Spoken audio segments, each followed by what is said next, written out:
चचनिया के गुस्ताफ कदरोरो की सेना हमास की मदद को आ रही है, ये कितना सच है शौकत भारती साहब? और कुछ और जो है रूस से भी और कुछ खबरें आ रही हैं और कुछ जगहों से, तो ये इसके क्या खबर है कि क्या अब कुछ देख इस तरीके के है कि हमास या देखिए फिलिस्तीन की ये मदद के लिए आ रही हैं फौजें? ये ये काफी दिनों से ये बात हो रही है, ठीक है, कि वैगनर ग्रुप आ रहा है, रमजान कादरिव का ग्रुप आ रहा है, उन्होंने इनको इंटरसेप्टर पहुंचा दिए हैं, ठीक है। ये सिर्फ बातें हैं, अभी इसका कंफर्मेशन नहीं है। अगर इन्होंने इंटरसेप्टर पहुंचा दिया होता तो हमास का लीडर बेरूत में नहीं मारा जाता, ठीक है। अगर इंटरसेप्टर लगा होता तो बेरूत के अंदर जो है, यानी लेबनान बॉर्डर के अंदर जो है, हिजबुल्लाह का जो क्या नाम है कमांडर नहीं मारा जाता, ठीक है। तो अभी आगे चलकर जो भी चीजें बने, लेकिन अभी जो मामला है वो ये लोग वहां पर नहीं हुए। हाँ, ये जरूर हुआ है कि हसन नसरुल्लाह ने अपने दामाद को भेज दिया है कहाँ, इराक, और इराक को जाके कहा है कि वो जो ग्रुप है जो अमेरिका के ऊपर अटैक कर रहा है उसकी कमान संभालो तुम।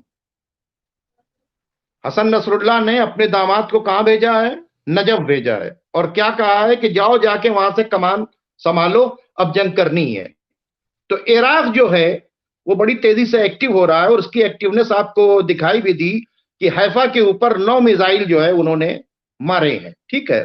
तो ये डेवलपमेंट, या दूसरा जो है इनकी जो वहां के ऊपर ऑयल फील्ड है, गैस फील्ड है समंदर के अंदर, मेडिटेरियन सी के अंदर, जिसपे जो लेबनान की प्रॉपर्टी को कब्जा करके इन्होंने किया था, जिसमें अरबों डॉलर लगा हुआ है, क्या नाम है, इसराइल का, उसके ऊपर ड्रोन भेजा गया है। तो जंग आप देख रहे हैं कि पूरी तरीके से बढ़ रही है।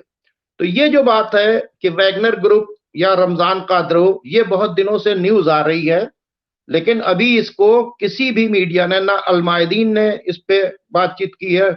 सबसे ज्यादा जो इसको कवर कर रहा है, अलमायदीन कवर कर रहा है, अल जजीरा कवर कर रहा है, स्पुतनिक इस बात को कह रहा है। तो इनमें से अभी वहां पे कोई इस बड़ी न्यूज एजेंसी ने इसे, इवन जो है ईरान ने इसे कंफर्म नहीं किया है, ठीक है। प्रेस टीवी ने, जो ईरान का है, उसने नहीं किया, मेहर न्यूज ने इसको नहीं किया, IRIB ने इसको कंफर्म नहीं किया है, अल मनार ने इसको कंफर्म नहीं किया है, जो लेबनान का टीवी है।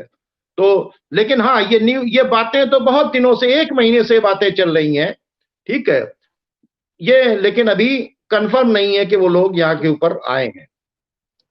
जी, एक और हालांकि ये फिर रुख थोड़ा से बदलेगा, लेकिन सुनील लगान साहब चूंकि लिख रहे हैं और ये बहुत बड़ी बात इन्होंने कही कि कौन यहूदी हुआ है ये पता नहीं है, पर अरबी जुब्बे में इजरायली अंडरवेयर जरूर मिलेंगी। तो ये जो सुनील लगान साहब, मतलब एक बड़ा जुमला मैं समझता हूं कि इन्होंने अदा किया, लेकिन वही है कि रुख जो है बदल जाएगा।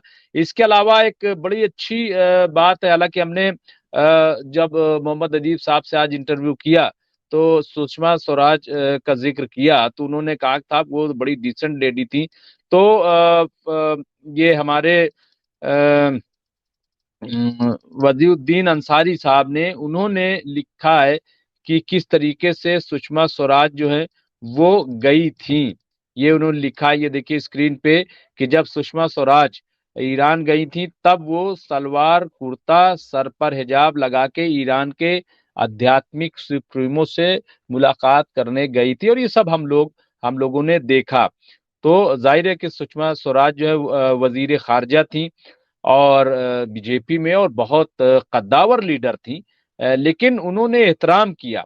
तो जाहिर है कि हमें किसी से कोई शिकायत नहीं है, लेकिन जाहिर है कि और मोहम्मद अदीब ने कहा, वो आप देखिएगा इंटरव्यू, उन्होंने कहा कि सुषमा स्वराज वहां चली गई बेधड़क, लेकिन किसी गुरुद्वारा में सर खोल करके जाके दिखाएं, किसी भी देखिए गुरुद्वारे में। जी। देखिए मैं तो बोल रहा हूँ कि मदीना, मक्का और ये सारी चीज तो बहुत बड़ी चीज है। पहली बात, जब वो सुप्रीम लीडर ऑफ ईरान जो हैं, ठीक है ना, यानी खामनाई साहब, वहां भी अगर कोई लेडी जाती है, कहीं की भी जाएगी, तो विदाउट स्कार्फ और बाल खोल के वो वहां के ऊपर नहीं जा सकती। ये किसका, ये उन्होंने अपने हिसाब से बनाया कि भाई हमारे अगर लीडर से मिलना है तो फिर वो हमारे हिसाब से ही आ पाएंगे तो मिल पाएंगे, वरना नहीं मिल पाएंगे। तो मैंने बताया ना कि वो लोग, ये जो सुनील लगान साहब ने लिखा है, वो जुब्बे के अंदर वाली बात, वो बिल्कुल सही कहा है, बिल्कुल सही लिखा है। मैं तो पहले दिन से इनको कह रहा था, लेकिन मेरे खिलाफ इतना ज्यादा प्रोपेगेंडा हुआ कि वो जो है, चूंकि ये शीयत की तरफ वो करते हैं, ये मसलकी बातें करते हैं, यानी अरब के बारे में अगर आप कुछ बोल दीजिए तो ऐसा लगता है, अरब रूलर्स के बारे में, तो बड़ी बेचैनी हो जाती है। या ये लोग जो हैं, जो अमेरिका और इजराइल के तलवे चाट रहे हैं, इनको अगर एक्सपोज कर दीजिए तो फौरन मसलकी चश्मा लग जाता है। इसलिए मैंने चीजों को बंद करना शुरू किया कि भाई क्या फायदा इस तरह की बात। लेकिन मैं इन सारी बातों को बता चुका हूं, हमें इनसे कोई उम्मीद न पहले दिन थी। आप मेरा इंटरव्यू उठा के देख लीजिए, जो मेरा आपका इंटरव्यू दूसरे दिन का है उसको उठा के देख लीजिए, उठा के आप देख लें, खैर, तमाम व्यूअर्स देख लें। बिल्कुल। हमें इनसे कोई उम्मीद नहीं है, हमें इनसे इसलिए ये उम्मीद एक नहीं है। एक एक यूनुस साहब हैं, उन्होंने जो लिखा है बयान, उस पे भी बात करना जरूरी है कि मोसाद के जो प्रमुख हैं, पूर्व प्रमुख, यानी साबिक जो है चीफ, उन्होंने कहा है कि इजराइल को 70 साल में इतना नुकसान नहीं हुआ है जितना कभी नहीं हुआ है जो अब हुआ है। अब नेतन्याहू को कुर्सी छोड़नी पड़ेगी। ये बयान आया, इसको कैसे आप देखिए देखते हैं चक्रवर्ती साहब? ये बयान भी उनका है, और उन्होंने ये भी कहा कि जब मैं नए जो मोसाद के चीफ हैं, जब उनसे मिलता हूं और उनके चेहरे पे जो परेशानी देखता हूं और जो उनसे बात करता हूं, उससे पता चलता है कि ये जंग ये लोग बुरी तरीके से हार चुके हैं। इतनी परेशानी, यानी मोसाद के ये एक्स चीफ ने पूरा बयान जो दिया है उसमें कहा कि नए वाले चीफ से जब मैं बातचीत करता हूं तो उनके चेहरे की मुरझाहट, उनकी चेहरे की मायूसी, और उनसे जब बात करते हैं तो ऐसा लगता है कि 70 सालों में इससे ज्यादा नुकसान कभी नहीं हुआ, और इतना ज्यादा जो है कॉन्फिडेंस लूज किया हुआ हमने कभी नहीं देखा। ये बिल्कुल सही कह रहे हैं जो उन्होंने बातचीत कही है मोसाद के एक्स चीफ ने। और बहुत से लोग इस तरह की बातें कर रहे हैं, क्योंकि जिस तरह से इन्होंने अब इजराइल को दांव पे लगा दिया है। बेंजामिन नेतन्याहू की कुर्सी नहीं, इजराइल दांव पर लग गया है। बाइडेन की कुर्सी नहीं, अमेरिका का को जो है क्या नाम है, इज्जत दांव के ऊपर लग चुकी है। ऋषि सुनक की कुर्सी नहीं, ब्रिटेन की इमेज दांव के ऊपर लग चुकी है। इस जंग ने जो है इन सब को हिलाकर रख दिया, इसलिए कि दुनिया में सबसे बड़ी चीज है इंसानियत, और इंसानियत का कत्ल हुआ है। इसमें 70 से 80% औरतें और मासूम बच्चों को कत्ल हो जाना, ठीक है।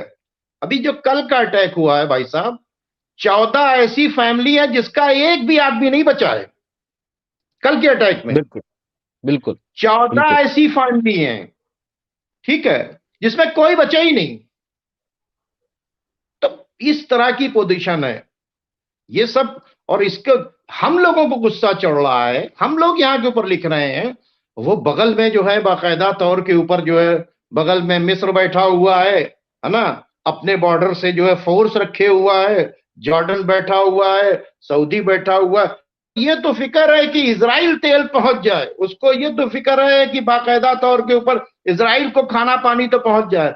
टर्की को यह फिक्र थी कि टमाटर पहुंच जाए इजराइल तक। हाँ, और उर्दुगुल देख देख कर जो है वो मुसलमान, वो सीरियल देख देख के पता नहीं इसको पता नहीं क्या समझता था। आजकल तो इसका बयान भी नहीं आ रहा है, रजब तैयब उर्दुगान का तो बयान भी नहीं आ रहा है। आखिर इतनी बड़ी मिलिट्री काहे को रख रखा है भाई? ये तो गरीब मुल्क जो है, यमन को देखिए, कुछ नहीं है, कुछ भी नहीं है, उसके बाद उसके अंदर इंसानियत है। और उसने कहा है कि हम सिर्फ इस वास्ते खड़े, उस लोगों ने अपने आप को रिस्क में सिर्फ इस वास्ते डाल रखा। वो कहते हैं कि आज अगर जो है जंग बंद हो जाए, गजा के अंदर ह्यूमैनिटेरियन एड पहुंचना शुरू हो जाए, जंग बंद हो जाए, हम विड्रॉ कर लेंगे, हमारी किसी से लड़ाई नहीं। तो आखिर ये बताइए, इतना बड़ा बड़ा रिस्क और इतने बड़े बड़े बहरी बेड़े आके खड़े हुए हैं, हाँ, और रोजाना पता नहीं हम लोग बात कर रहे हैं इस वक्त क्या पोजीशन हो गई होगी रेड सी की, किस वक्त यमन के ऊपर अटैक हो जाए, हाँ, 20-20 कंट्री उसके साथ अलायंस हो रहे हैं, वो खड़ा है। और आप टर्की साहब जो है, इतना बड़ा एयरफोर्स लिए हुए हो जो इजराइल से बहुत बड़ा है, इतनी बड़ी आर्मी लिए हुए हो, इतना बड़ा नेवल शिप है तुम्हारा, तुम जो उनका तेल नहीं बंद कर सकते, क्या बातचीत करते हो? ये एम्बेसी नहीं बंद कर सकते? सुनील लगान साहब ने गलत थोड़ी कहा है कि इनके तोप के नीचे जो है इजराइल का अंडरवियर है। गलत तो नहीं कहा उन्होंने सुनील लगान साहब ने, या जो कह रहा है ये यहूदी हैं, गलत थोड़ी कह रहे हैं वो। और क्या कहेंगे लोग? तो ये जो सारी चीजें चल रही हैं, इस पे क्या कहेंगे लोग?